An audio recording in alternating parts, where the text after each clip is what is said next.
Hi guys, welcome to my vlog. Ang gabing ito guys. Ano naman kami magagawa ni Ate Desway? So,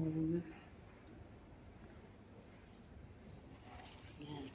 Yan lang naman ang ginagawa habang wala kaming trabaho. Ayan. So, mga gustong mag-join sa aming agency guys. Yan. Agency. Agent. Ito naman kay ate. Ayan.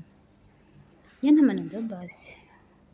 Upo-upo lang kami guys habang naghihintay sa mga amo. O, diba guys?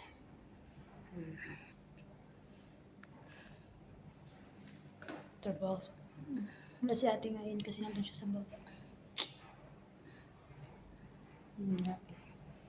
Basta wala kaming gagawin guys yan. Mapupo lang muna. Mag-tasking.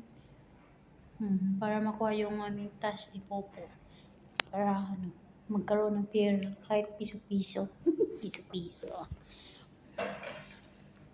Popo. Ito pala siya.